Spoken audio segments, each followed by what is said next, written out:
to his lungs. Exploded one of his lungs. This is the real deal. The only way they'll be able to make it is if you get behind and help them out. Come on, let's help out Saber. Let's help out Timber and Bonsai.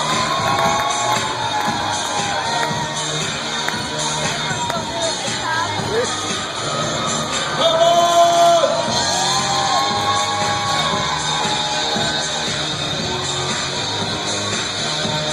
Come on, help!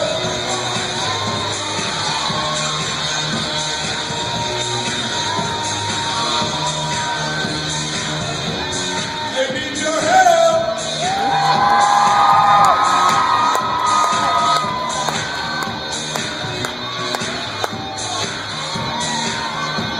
Come on, make some noise!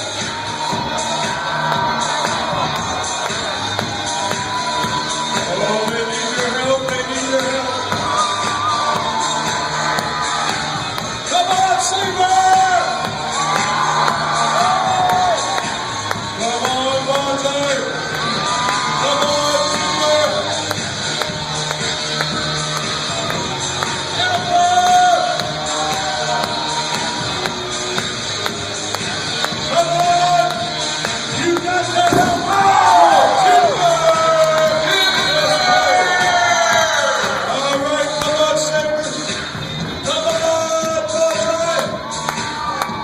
Oh, you gotta yell louder!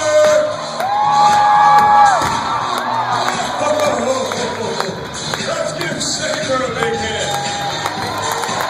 Can't Bonsai do it? Can't Bonsai do it? Oh, you better help him out. Come on. Uh-oh. He's having a hard time. You gotta help him.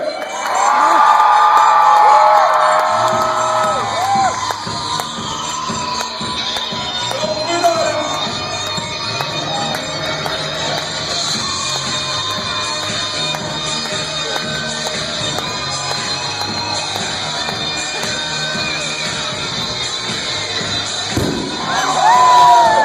He did it! Let's give him a big hand. Yes, way. All right. Woo! You guys having fun? People in Alabama are a little radical out here tonight. You know what? Listen, we have fallen in love with this great city, and tonight we've pulled out all the stops. All week long, we've bent half-inch still bars. We've taken inch still bars and tried to cross them. But tonight, we have a 1.5 inches of solid steel right here. They never even tried this on the World's Strongest Man contest. But tonight, we're going to see if this big, huge man, Bonsai, can't take the steel bar and bend it all the way around. You can see it's real. I want to see if he can't do that here tonight. Then, two of you parked illegally, so we took your plates tonight. But you know what? You're going to see this man take 2 license plates at the same time. Last night he was able to rip just 1 plate, but he's putting 2 together. How many want to see if he can't do that here tonight?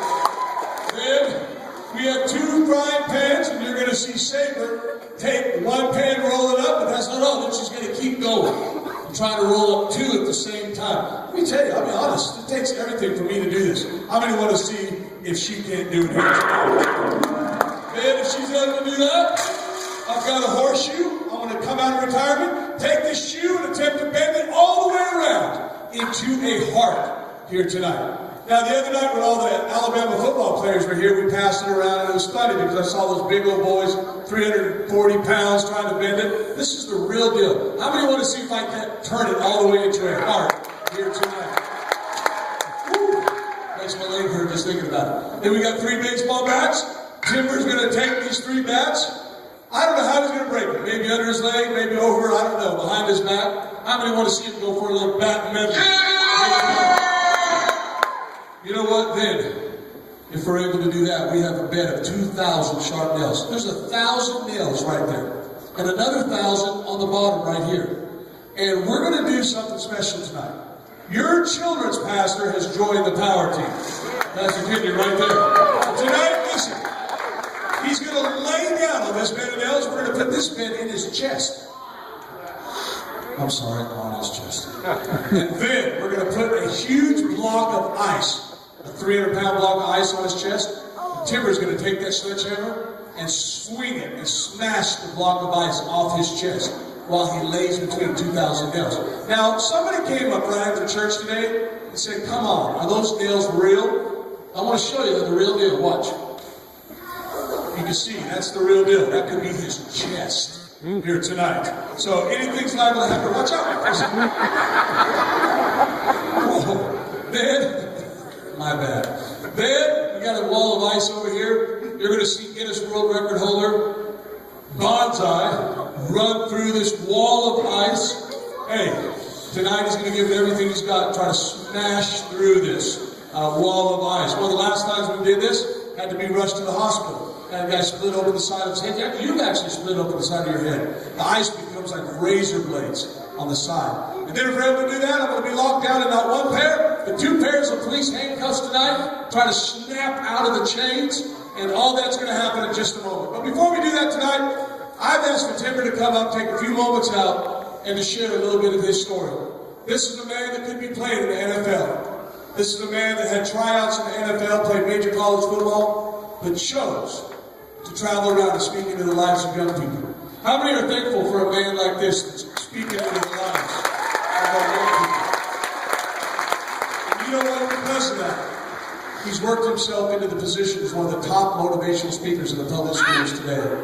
And I want you to take a moment out, and I want you to welcome Timber to the stage as he comes to share his story. Let's give it up for Timber.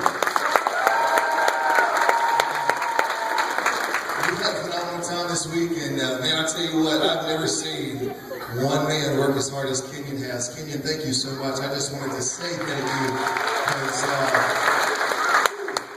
we had the power team come to my dad's church in 1999, and it took about 40 of us to pull it off. And here it is, this guy right here who's about 5'11", some kind of pounds, and he pulled it off all by himself. Him and his wife going to school assemblies, and I'll tell you, it was awesome. Him and Jared, these guys, man, they work their tails off. You're gonna need a week off just to recover, and that's before you get into the nails. So tonight, if you make it into the nails, you may absolutely go to sleep for the rest of your life. Who knows?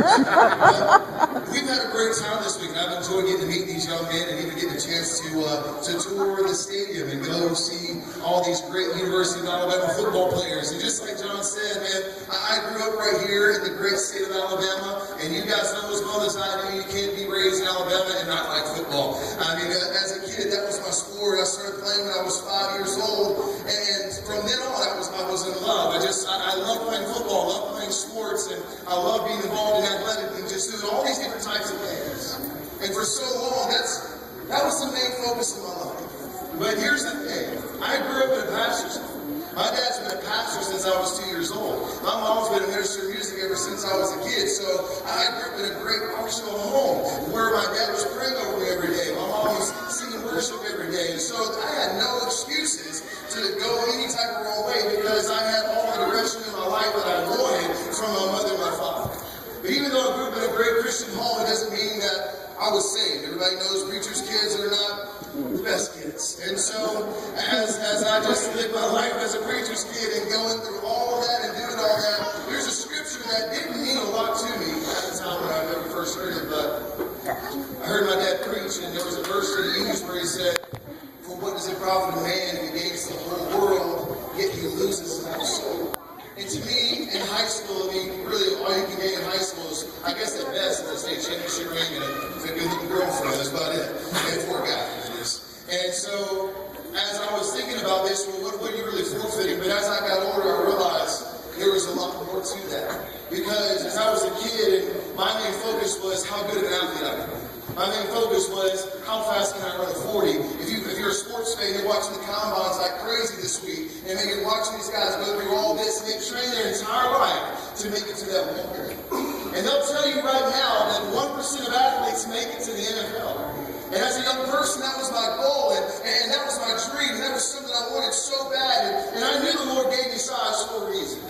But I was so focused on that goal, and I was so focused on that, I was willing to forfeit my own soul. I was willing to forfeit my relationship with Christ. I was so focused where I thought, well, here it is, the Alabama thing, the Bible Belt. Well, I go to church, and well, I sing in my mom's choir, and I know a lot about Jesus, so surely I'm on my way to heaven, right? No, let me tell you something. There's a lot, man. I love where I come from, but it's got to be hands down the most religious state I've ever been a part of, because I'll ask people all the time, you know that you're going to heaven? One of my very best friends, who is right here, and who is just one of my dear friends, he thinks he's going to heaven because he can tell you the books of the Bible from beginning to end. Genesis, Revelation, he can quote them, so he's going to heaven. And he could be no more wrong. I was like, dude, you have to have a relationship with Christ. But here's the thing. November 9th, 1999. I was sitting in a football locker room. Not a great church service like this. Not where my dad was preaching the gospel, but in a football locker room where I had a team doctor come and look at me and tell me that there was a possibility I was never going to play football again. And so here's a kid, from the time he was born to where he was now at 17, I based my life on how good of an athlete I can be, and now all of a sudden I'm being told that's going to be stripped from me. And as I sat there in the football locker room, my mind went back. The Bible talks about training up a child in the way that they should go. Mom and Dad, let me tell you something. If you're praying for your young person, you're praying for your daughter, your son, don't give up on them. Because God will find a way to reach them some way, somehow. Mine happened in a locker room. My mind went back to every message I ever heard my dad preach. My mind went back to all these great worship songs I heard my mom sing. And I knew that I could turn to this man named Jesus. And I sat there in the football locker room, and it was that night that I said, God, you know what, I'm not asking you to heal me so I can keep playing football. But God, I'm asking you to forgive me. I want a relationship with you. I don't want to go to church just because my dad's the pastor. I don't want to go to church just because that seems to be like the right thing to do. And just because I live in the Bible Belt. I don't just want to just show up just because that seems to be the thing to do. But God, I want a relationship with you, and I want you to change my life. Let me tell you something. He heard that prayer. And then little did I know that from that moment in that locker room, 2 years later, I would get a phone call from a group called Power Team. And it's amazing to me how we just will box God. And as a kid, if you would have asked me at the time I was 5, so I was 17, what's the most important thing I would have told you?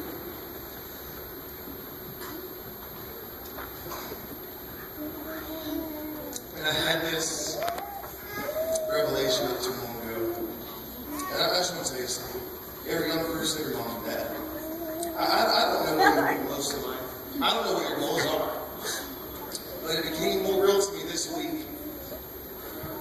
And it was a little more tangible. But here's the revelation. I thought, man, if I could be a great high school football player, how awesome would that be? And then I got to thinking, how many kids wear high school jerseys? How many high school athletes are across this nation? Millions. So if you're a high school athlete, you're one of the million.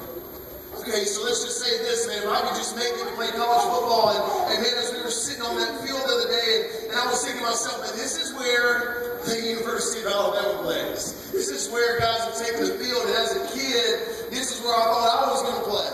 This is where I thought I was going to be able to just make my career who I was. But how many college athletes are there? Man, there are hundreds of thousands of them. There's thousands. So if you're a college athlete, congratulations, you're 1 in 1,000. And then I thought to myself, man, if I could just make it to the NFL, how awesome would that be? And then I began to start thinking. Because now you're in the 1% range. But I thought, how many NFL football players are there? And there's a few hundred. And that's it. So let's say you're an NFL athlete, and you're 1 in 100. Congratulations. But tonight, what I'm most proud of is that for the last 14 years, I haven't worn any type of athletic jersey. I played for the University of Alabama. I don't have an NFL jersey, but I wear a uniform that means a lot to me. Because a man like John Cochran behind me, who's been on the team for 30 years, what they've done is they've paved the road for young men and women like my wife and myself to travel across the world. Because This Power Team started in 1975. And you know what? There's not hundreds of these uniforms. There's not 50 of these uniforms.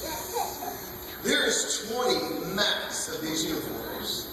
And you know what I'm most proud of is that for the last 14 years I've been able to speak life into young people in school cities. I've been able to take the stage with these men and women like this who are sold out because these uniforms, they don't just represent me, but they represent a history of almost 40 years. It represents a history of well over 1 million people giving their life to Christ. And here it is, this young boy at 17 years old thought football was the best thing in the world, and man, have my eyes been open. Because at 32 years old, I'm here to tell you right now, the greatest thing you can ever have in your life is a relationship with Christ. And one of the greatest is what I'm wearing right now. You guys give Jesus Christ a hand clap with me tonight. All right, here we go. 1.5 inches of solid steel. Can he do it? I don't know. Anything's liable to happen. Come on. 5, 4, 3, 2, 1. Help him!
Hey, I need some of our stage crew. I need about 6 of you big stage crew guys that helped us out. If you guys can come on up, we're going to need your help because we have a block of ice that weighs well over 300 pounds.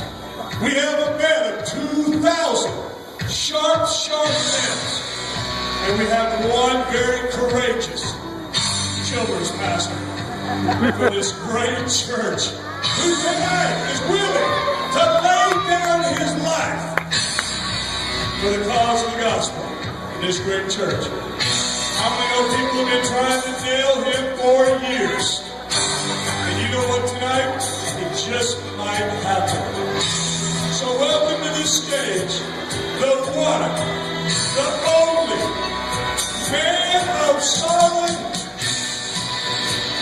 steel, your children's pastor. Let's give it up for Kenya! Yes, sir.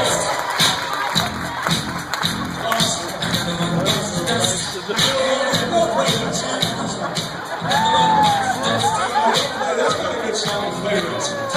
You don't want anybody like the dust. But we did check the life and the church staff and the secretary, the life insurance, all that's paid out. It's all paid out. So in case he's had a tetanus shot, in case someone punches. Hey, we had one of these. One got 37 nails punches through. You had a tetanus shot? Whoa, that's not good. All right, we got the nails. We got the nails. Are you ready to go? People, this is the real deal. Come on, let's help them!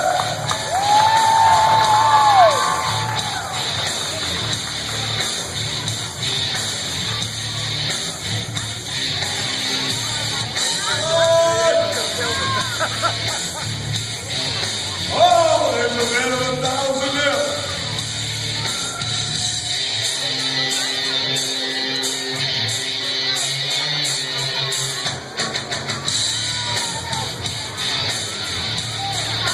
Uh-oh. Please be careful. Please be careful. Please be careful.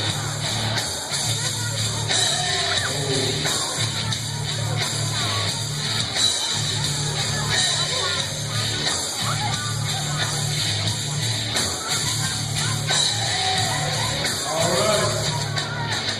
Here we go. Be careful. Be careful.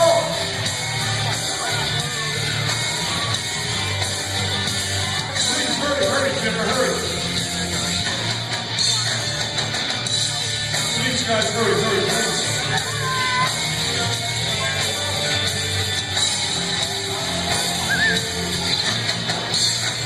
Oh, hurry. Stand back. Sledgehammer.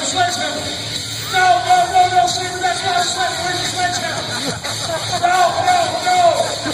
Sledgehammer. No, that's not a sledgehammer. No, it's time. Hurry. Come on, help them. Here we go.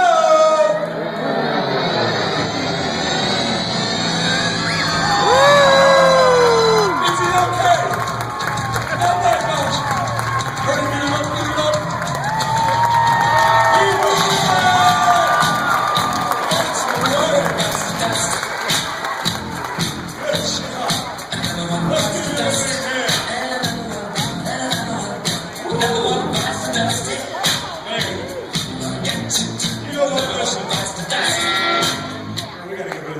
But you know what? Listen, I haven't said this, I don't say it in every church. But if you're here tonight and you're visiting and you don't have the home church, this is a church that loves people right here. This is a church that believes in going outside the walls of this church and touching lives around the community. This is a church that has a heartbeat for souls. Did you know when we went into all the 6 schools that we were in, we had staff members that went with us because they were concerned. And I want to say that if you don't have a home church, every Sunday morning at 10:15, they love on people and preach God's word right here. The youth group, where's Pastor Jared at? Where's Jared? He's running around here somewhere helping out. Wave your hand. Come on up here. Come on. This is the youth pastor. Let's give him a big hand. That's great. Come on over here. Let me ask you, what's the name of the youth group and when do they meet? We have a middle school ministry called The Way. high school ministry called The Truth, a college ministry called The Light. Awesome, man. What nights do they meet? We meet on Sunday nights at 5, and then we meet on Wednesday nights at 6. Awesome. How many know if you're a young person in junior high, high school, or college, get involved with what this guy is doing. Let's give him a big hand. Thank you, Jeremy. You know what? Listen, I want to thank this church. I want to thank all the great people who have cooked. I want to thank the ladies that have worked the t-shirt product table, that have worked the doors, that have worked the stage crew. Let's give them all a big hand for what they've done this week. Tonight, you know what? Listen. Because of the prayers of this church, because of the heartbeat, listen to this, over the last 4 nights, we've had over 200 people lift their hand and make decisions for Jesus Christ over the last 4 days. How many know that's something to get excited about, amen? And you know what? Listen, I gotta say it again, I love Alabama. How many know, with the power team, we love being in the South. Because we're from the South. Every one of us on this stage is from the South. I'm from Arkansas, we got Texas, we got Alabama. But you know what? Sometimes we have to go north. Next week we're in Ohio. How many know that's no fun when you order biscuits and gravy and they put brown gravy on your biscuits? How many know that isn't fun? Or you order sweet tea, they tell you the sugar's on the table? How many know that's not right? I love the South. How many know there's something about living in the South? Amen? And I tell you what, we have fallen in love. And you know what I was thinking? I know the people who put this on are just going to cringe because of all the work. But wouldn't it be really cool in about 2-3 years if the power team came back to this area and did about 12 schools from the area? I don't know about you. I always say that because the coordinators are like, no! I haven't slept in a month! But you know what? I'd like to come back. And I want to come back. When I see that we can come back, I want to make sure we book it when Alabama's playing a home early game on Saturday. So I can go watch one of those games, amen? But I believe God, we can come back. You know why? Because I'd like to come back and just see this place packed out every night. Because every night this week, I've stood right back there in that foyer. And I've had moms and dads and grandmas come up to me. I had a grandma come up to me with tears in her eyes, and she showed me 2 grandkids that she'd been praying for. And she said, tonight, my 2 grandbabies accepted Christ. I had a 16-year-old girl come up who was at one of the schools we were at and said, you know what? I was ready to make some wrong decisions. And I've been doing the wrong thing. I've been in arguments with my mom, but would you pray for me? Because tonight I received Christ. And I want to start making the right choices. We've had moms, dads, a whole family the other night on Thursday night. We had some of the football players come. We had, I think it was 15 Alabama football players. We went down and spent time in the gym with them and with Jeff Allen and hung out. We invited them that night, and 15 of them lifted their hand and made professions of faith right here in this auditorium. I mean, that's something to get excited about. But you know what? Listen, as all those big football players were lined up right behind me, was a mom and dad and 3 kids. And I talked to them afterwards, and it was the very first time they'd ever received Christ into their heart. They saw a poster somewhere. It's one of the convenience stores that somebody went out and put up. They said, let's take the kids. They came through the door and they sat down, and all 5 of them lifted their hand to receive Jesus Christ. How many know that's what it's about this week? How many know hell is small and heaven is bigger? The devil is mad, and we are glad here tonight. Did you know that we were in Jacksonville, Florida some years ago? And we came back. And you know what? We came back, we did like 30 school assemblies. In 3 days. How many know that was work? We go home for a day tomorrow. We go to Ohio. We've got 27 schools. But you know what? Jacksonville, Florida, we went back. We were in an auditorium that seated like 6,000 people. Well, you know what? Our road manager had to go in a little bit early. So when he went in about 2 months early, he went to the Coliseum where we were going to be just to make sure all the paperwork was done, the chairs were going to be set right. And that night, there was a heavy metal rock concert going on. So he wanted to sit back and just kind of see what kind of stage production, because that's his thing. But you know what? When he stood behind the curtain that night, he watched 6,000 kids pile into this auditorium we were going to be at in just a couple months. And that night, the lights went black, and all of a sudden, a voice came over the loudspeaker. Welcome to a service that will change your life. We invite the spirit of lust into this place. We invite the spirit of insanity into this place. And then, boom, pyro shot off. and lasers began to shoot around the room as the heavy metal band took the stage. And my buddy began to look as the laser shot on the wall in the kids' faces. You know what it was shooting? It was shooting an image of a pentagram. You know what a pentagram is? It's a satanic symbol used as a porthole into hell. That night they spewed out their filth and their lyrics for about 2.5 hours. And you know what happened that night? The Jacksonville police said it was the worst night in the history of Jacksonville for teenage arrest. That night, a young boy who got so high ran his head through a plate glass window and had 87 stitches disfigured in front of his face. That night, 2 girls were brutally raped out by the tour buses. That night, there was arrest for drugs, alcohol, violence. And you know what? The power team came into that town and did 30 assemblies 2.5 months later. And do you know what happened? We were in that Coliseum for 5 nights. And in 5 nights, we saw more people give their lives to Christ than attended that heavy metal rock concert. How many know that's something to get pumped up? Over 6,000 people in 5 nights. You know why? Because the kids piled back from the school assemblies. And if you're 18 years and younger, I want you to stand to your feet. If you're just 18 years and younger, I want you to stand up all over this auditorium. Whoa. Mom and Dad, I want you to look around. How many know it's over half packed with teenagers? How many are thankful these teenagers are here tonight, hearing the gospel of Jesus Christ? Amen? Tonight, listen, you guys can be seated. I don't know about you, but I believe it's time, as moms and dads, as parents, as businessmen and businesswomen, that we get fed up, filled up, fired up, and stand up and say that generation is worth fighting for. For a lot of us that are seated here tonight, maybe when you were in school, problems were missing the waste paper basket. In the 40s, 50s, and 60s, maybe the problems were running in the hallways, being tardy for class. You know what the problems are now? Gangs, drugs, murder, violence, AIDS. In one school we were at, 3 kids had the HIV virus. When we walk into a school, we don't just say, no, don't get drunk, don't get high, be good kids, see you tonight. We challenge the drug dealers to be the best they can be. We challenge the young people to stand up for what they believe in. You know what I got tired of? I got tired of walking down the hallway of a school and seeing a 16-year-old girl with her head bowed down and her shoulders slumped forward because somebody laughed at her and made fun of her because she was still a virgin. How many know it's time we reverse the curse in the public school? How many know it's time young girls can walk down the hallway with their head up high and their shoulders back? You know what? Listen. This is a sad statement, but a true one. We're one of the only assemblies left that in junior highs and high schools will get a true love waits message. I mean, most of them don't want to touch the political hot button anymore. But the power team goes in with one of the #1 abstinence school assemblies. And principals are going, thank you. And tonight, listen to me close. This year, we'll be doing 600 of those schools around the United States.